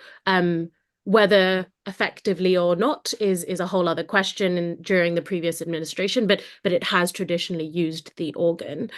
I will say, I think there is a bit of final piece on that in terms of where we're like to see tensions and reactions. The World Health Organization, how aggressive Trump is going to be towards the UN. I think the WHO, many have said that will be a strong litmus test, whether they kind of let bygones be bygones and don't worry about kind of really pulling out of the WHO, or actually that's going to be an agenda item that's pursued again. Again, we'll see.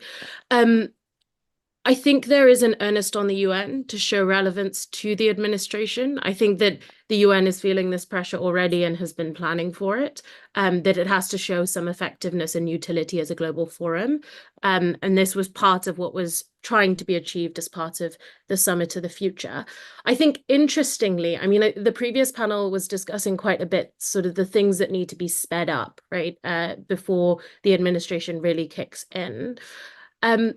I think there is an unsaid conversation happening at the UN of maybe what needs to slow down a little bit and just see, as opposed to acceleration, which is where the UN tends to drive. But there are certain things that we need to hit pause on until we see where funding lands, where kind of the fiscal shrinking happens, where deprioritization and reprioritization might need to take place. So I think actually we're looking more at a future-oriented timeline with some of the policies happening at the UN. There's two interesting components in terms of financing and middle power rise, but I'll save those for later.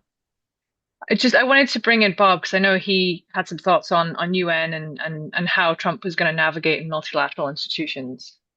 Well, first of all, I think you have to remember that the condemnation of what they call globalism is a central theme in the whole MAGA world.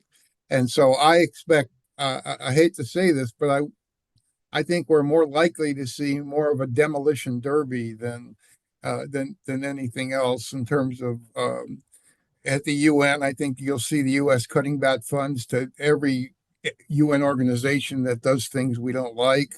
I think the WTO's future is very much at risk. I think the WHO, he may pull out of that. They're not interested in pandemic preparedness at all. And I think the Bretton Woods institutions as well. We're at a time when, particularly on climate change, I expect him to pull out of Paris Accords. And for example, the COP29 going on now is finance, right? Financing for developing countries to implement clean technology. I don't see Trump funding. I think they're going to be a pullback from that, from a lot of the commitments that Biden made. And so I think we're kind of handing climate change to China. And that also goes for the green technology. I don't know if I think he'll be limited on what he does in terms of the CHIPS and IRA legislation because so many investments have gone into red states. But I think in terms of tax credits and things like that, he may slow down what we're doing on the green transition, an area where China already is dominant.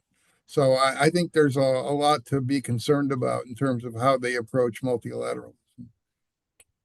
Nodara, your response to Bob's demolition derby predictions? It's interesting.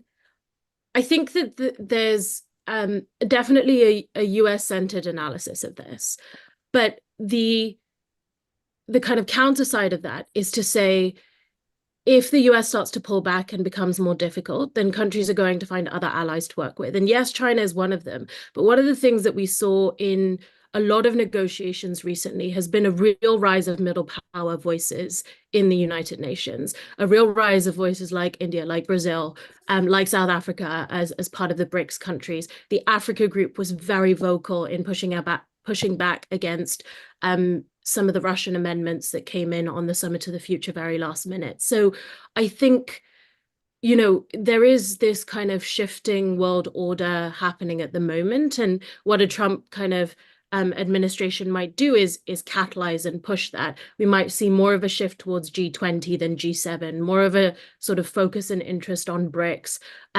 Yes, WTO dispute settlement mechanism is something that was paused as a result of the US not appointing a member to the appellate body.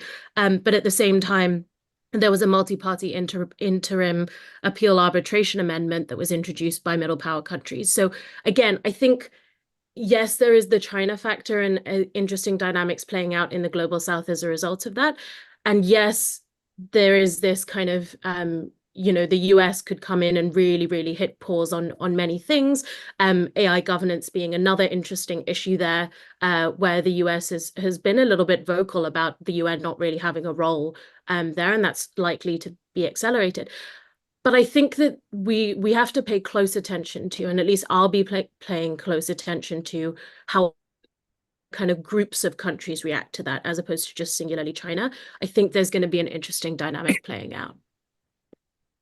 Kelly, I want to bring you in on that really interesting point that Dara raises about the kind of the growing influence and the growing assertiveness of middle powers, which I think we've really seen in the past few years, particularly with regards to the war in Ukraine, taking a much more assertive role, also in light of the war in Gaza as well. How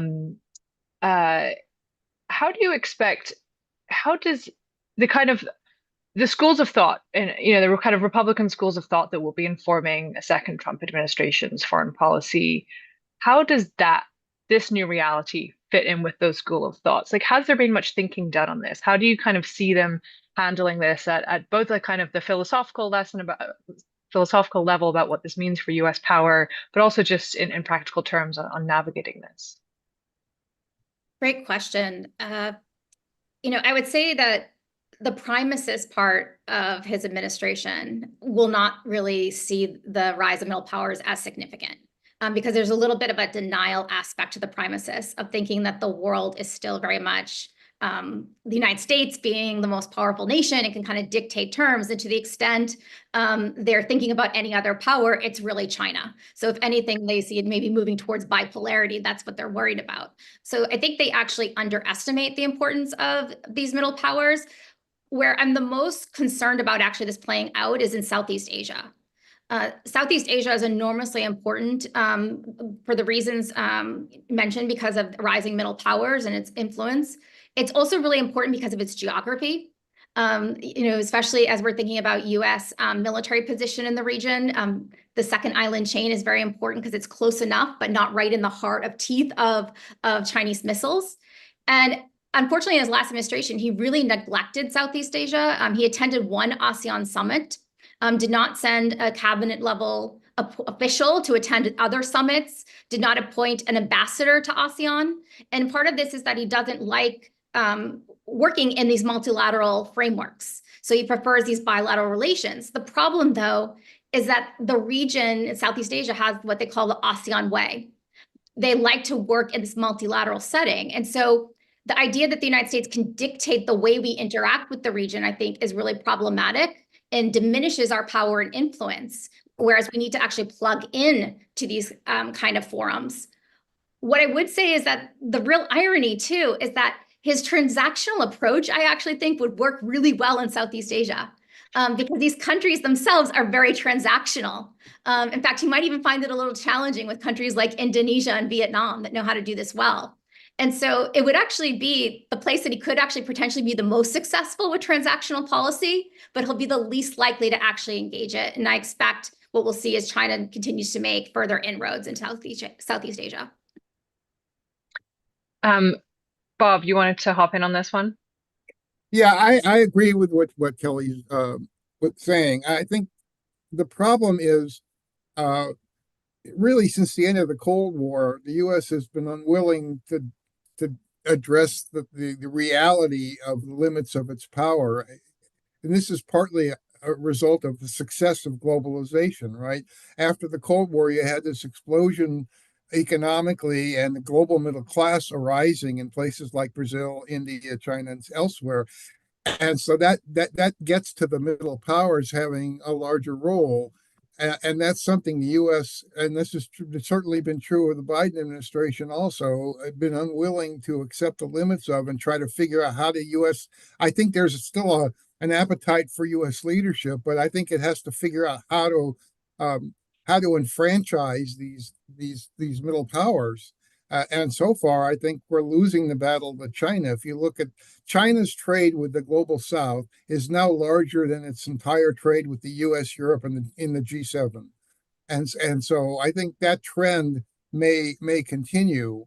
And certainly the Chinese are already, talking about lowering tariffs on certain countries, visa-free travel. They're trying to accentuate that.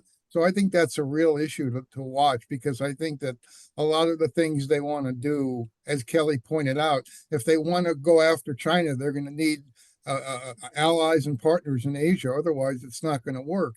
And those allies and partners are increasingly dependent on China for economically. And, also the U.S. is always fighting economics and geography in Asia. And I think that that trend is going to continue. Nidara, I know you wanted to jump in on this, and I will also throw my own question in as well. Bob mentioned relations with the Global South, and one obstacle in previous administrations in the approach to the Global South is this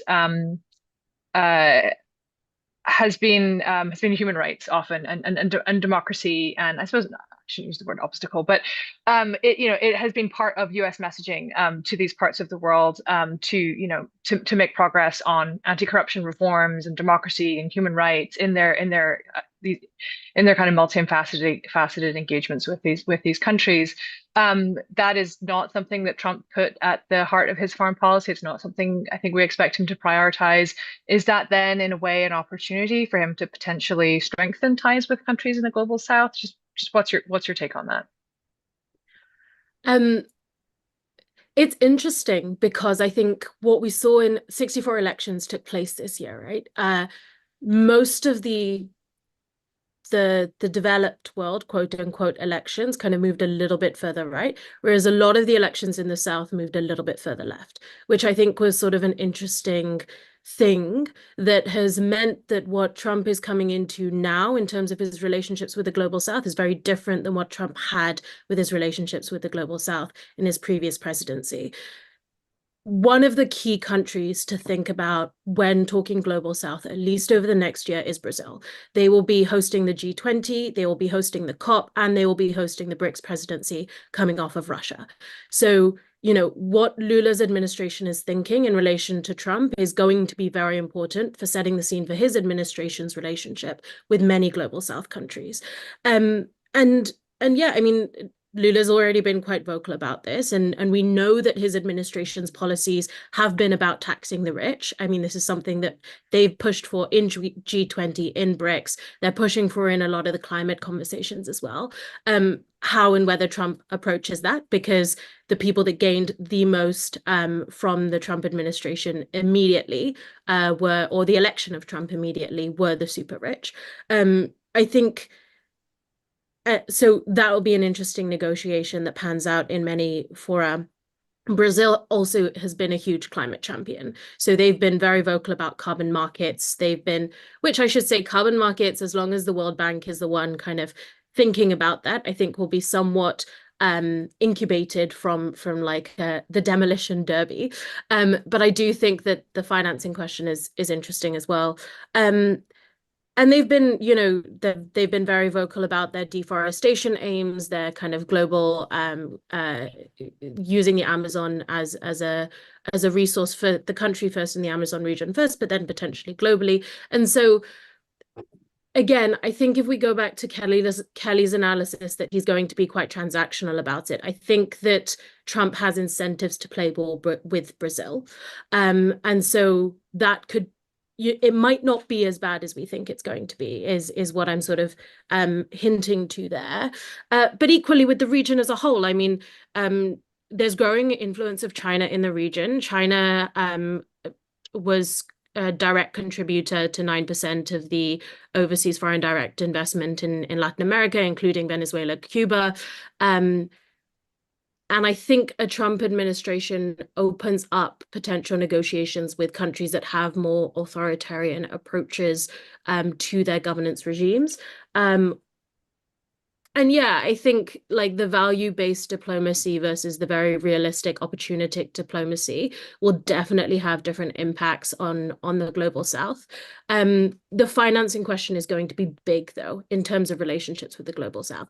A huge push from global South countries and G77 countries in the Summit of the Future negotiations was on financing for development. Project 25 says they're going to cut funding from the World Bank. I don't necessarily think that's going to be true, but we might see a deprioritization of Bretton Woods institutions by the administration, and that is going to have significant impacts with relationships with many groups of countries from the global South. I'm happy to dig into that further, especially as we head into the Financing for Development conference in Sevilla next year, but you know, I'll see if others want to react to. Well, we've got about 20 minutes to go, and I can't quite believe actually we haven't yet got to Ukraine and the Middle East, which are the probably two biggest, most immediate crises that Trump's going to inherit. Starting with Ukraine, Kelly, Trump has promised to end the war in 24 hours. Most people seem to think that that's highly unlikely. But how do you expect he clearly wants to bring an end to the conflict. Both Trump and Vance have spoken about stop the killing. How's he going to do it? And do you see, what are the different paths that you've heard from some of the kind of the Republican foreign policy commentators around this that may give us a sense of what kind of policy they may pursue? Yes, I would joke and say I have the difficult question, but I think the Middle East is even harder. So I'm glad I have the Ukraine one. I think we have an idea, particularly from some of the things Vice President-elect Vance has said around Ukraine of what is likely to happen, that he's going to probably try to make a push to speak to Ukraine, to bring them to the table. And I think what's interesting is Vice President-elect Vance has also given an indication of what they're thinking in terms of the terms. So there were sort of 5 things that he mentioned what a deal might look like. It would essentially freeze the conflict in place. Whatever territory Russia has, it would keep. There would be some kind of demilitarized zone. Ukraine would be allowed to fortify itself. It would remain a sovereign state, but it would also provide guarantees that it would remain neutral. And so that we've already sort of seen the emergence of sort of what might be put on the table for early negotiations. I think there will be a real push to try to get these conversations started, and the parties may agree to do that. The question is that they're serious about negotiating, and then what does the Trump administration do? I think we definitely certainly have a certain amount of leverage with Kyiv because we've been providing lots of aid, but I don't know if it's as much as we think.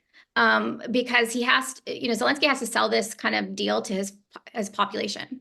And the terms are really important on that deal. And he may decide that he can continue on the fight if he has enough support coming from Europe.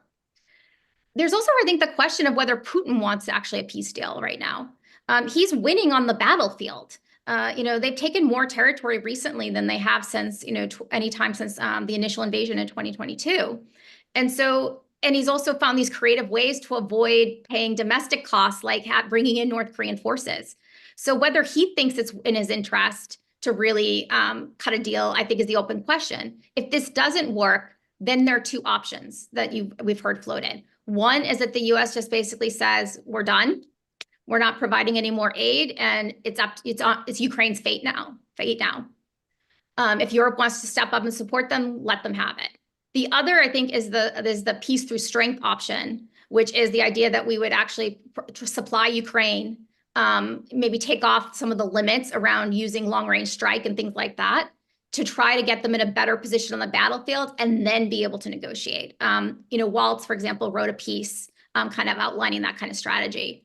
So I think it's uncertain what will happen if the peace deal doesn't work, which direction it will go. I suspect it will go the latter rather than the former, because at the end of the day, I don't think Donald Trump wants to necessarily be seen as having lost Ukraine, being sort of responsible for its defeat and having to pay any kind of political costs. I think he'll be more inclined to do the latter, but that's a high risk bet. I wouldn't want to be making that bet if I were a leader in Kyiv. I think Ukraine's going to be an interesting one to watch. As I see it as the one area that there's perhaps the most disagreement amongst his appointees and the people that are we know are kind of influencing his foreign policy thinking. There's a lot of unity on China. There's a lot of unity on the Middle East, on Iran. Ukraine is the one portfolio where there is this range of opinion. But I think definitely whatever it's going to be a marked shift, I think, from what the Biden administration has pursued for sure. Bob, I see you're looking to jump in here. I think Kelly framed it very well. I think the point I would emphasize that she made is about Putin, because he's not losing the war. But the one factor nobody talks about is his economy is facing a real reckoning in 2025. They've got 20% interest rates, 9-10% inflation. They can't get access to international markets. So the U.S. has a certain amount of economic leverage, starting with the $300 billion in reserves and offering them the opportunity to gain access to international financial markets again. So I think that's a factor that will weigh in too. But I really wonder about, and I think also, a lot of Trump people have this idea that we can peel Russia off from China, and that they're gonna use that. That's a factor in how they deal with Putin. I mean, staying on that thought, one new and very interesting and very troubling phenomenon over the past 4 years has been this emerging. There's different names for it, but the axis of the sanctioned or axis of evil 2.0, whatever you want to call it. But this cooperation between Iran, North Korea, Russia, and China, which has centered most notably around the war in Ukraine. How do you see Trump navigating that? And particularly when he's very hawkish in China, he's very hawkish on Iran, very hawkish on North Korea, but he has taken a different tack with Russia. Let's put it that way. How do you think he was? Bob, I'll stay with you for this one. Well, there's this tension between Trump, the deal maker, and the sort of sense of the unilateral peace through strength view of a lot of his advisors. I think how Ukraine goes will be part of the answer, right?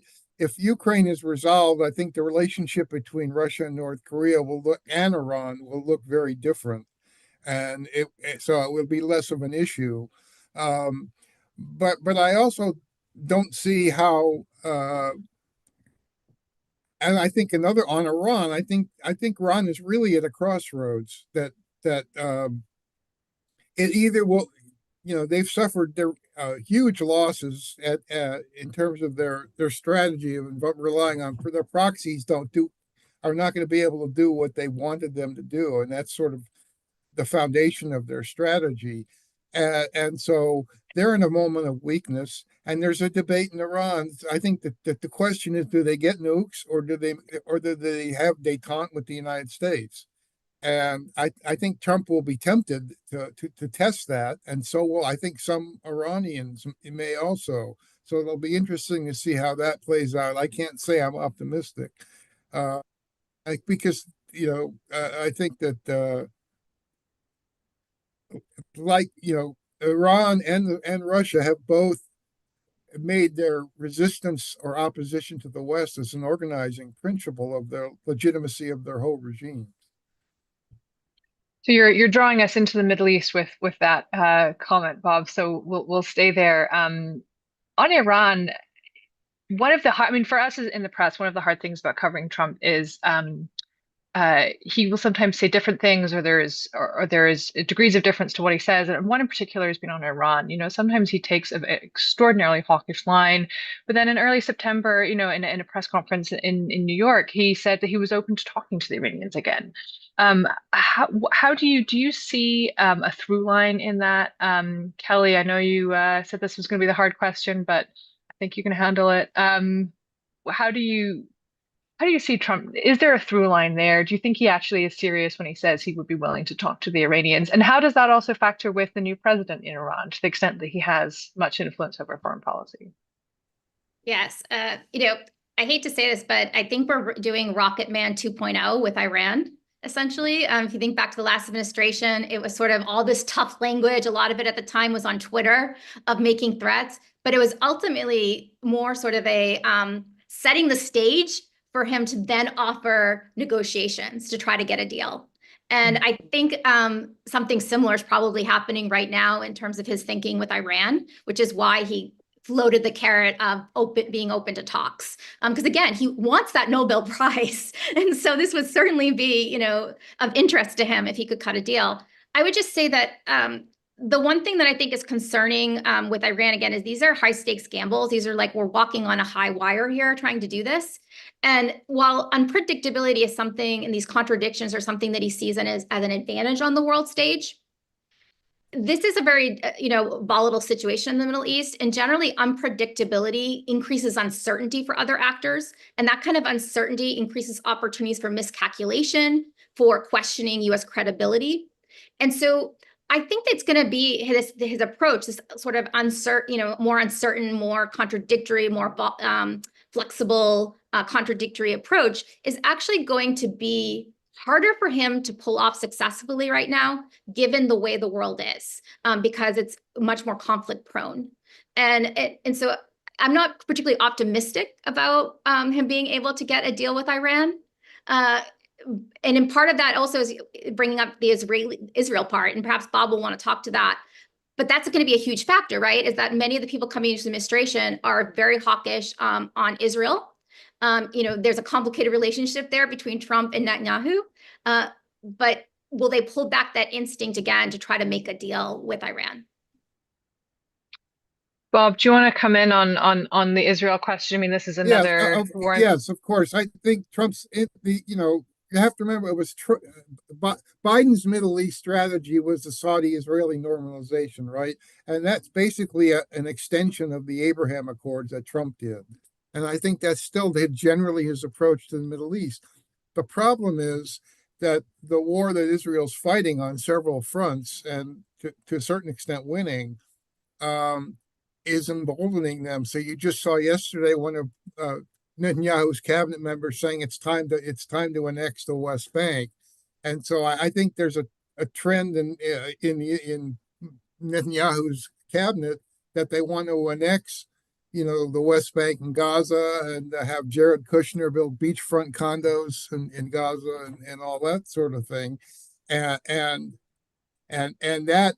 It puts the Saudis in a difficult position, and they're already positioning themselves, right? They just met with not only Iranian foreign minister but Iranian military leaders, and they're using language about being concerned about Iran's interests and so on. So I think, I don't know how that will play out, but I think that Israel will see itself as having a blank check from the U.S.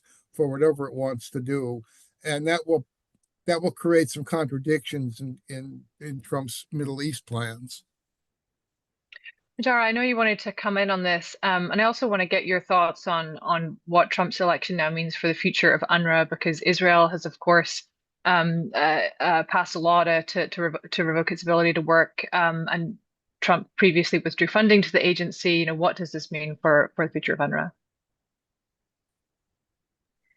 Yeah, I will say it's not looking good, frankly. I mean, I think, whereas there are across other areas of the UN, there's interesting nuances to see where things will land, how things will play out. I think this is one thing that, I mean, to the UN's credit, I think it was preparing for it, but it still doesn't take away from sort of the real potential humanitarian harm that's going to come from this. I mean, the US was is the last country to restore funding to UNRWA as a result of the cut when there were allegations that led to kind of the embargo on funding UNRWA.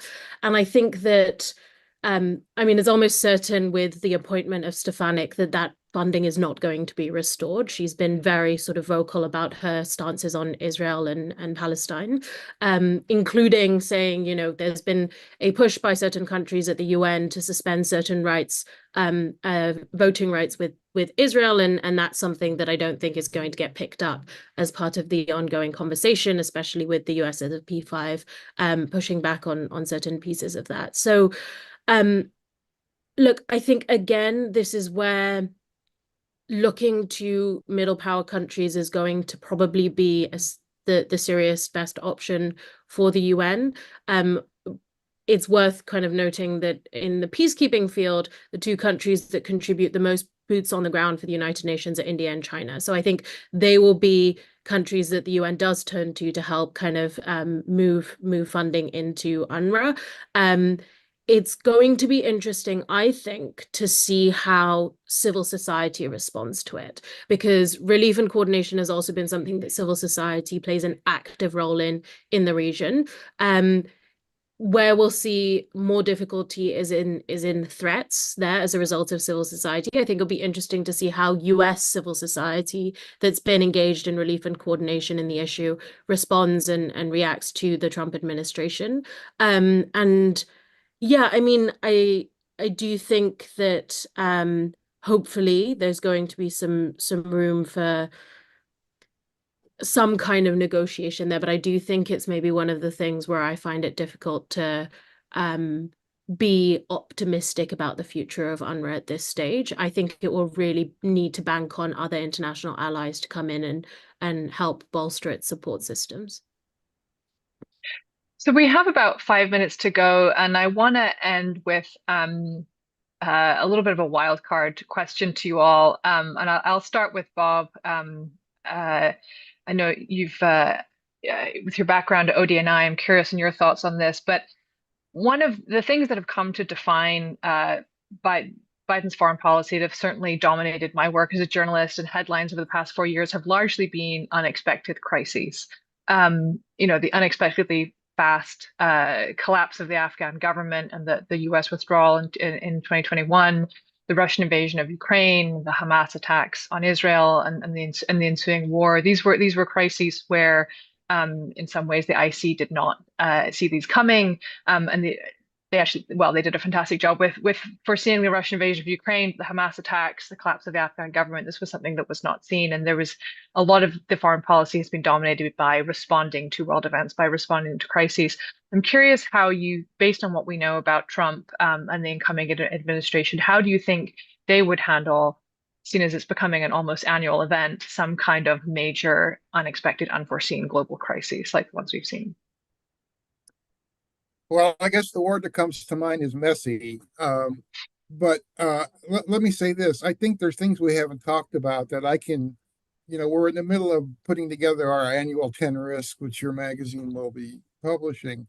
And so I've been doing some thinking about this. I think one thing we haven't talked about is US-Mexico relations. The combination of immigration, the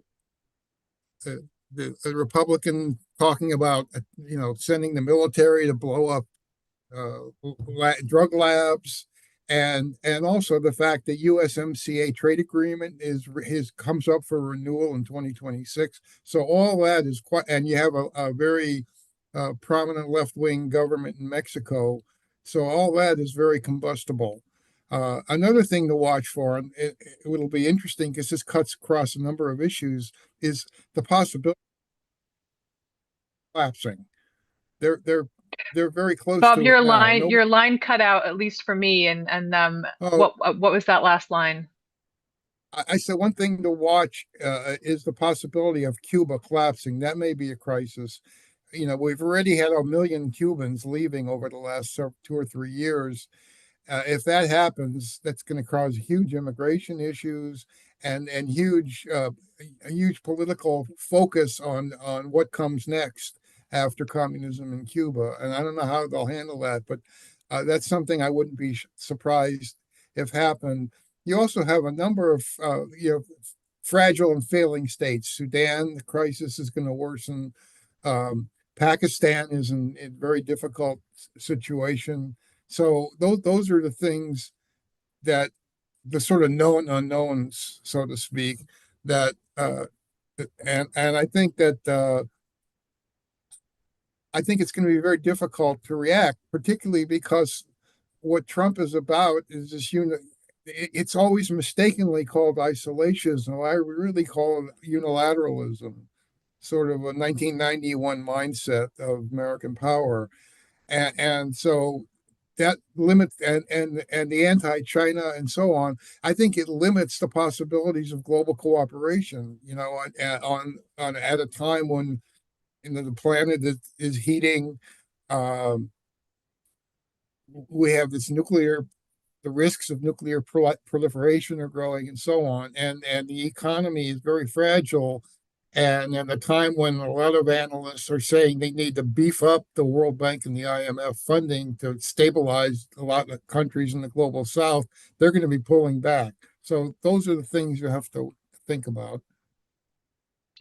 Well, thanks, Bob. And we are right at noon at 12 o'clock, so we are going to have to leave it there, unfortunately. I think we could have kept going for another hour easily. But thank you so much to our panel, to Kelly, Bob, Rachel, and Nodara, as well as the first session moderated by Nancy Youssef of the Wall Street Journal.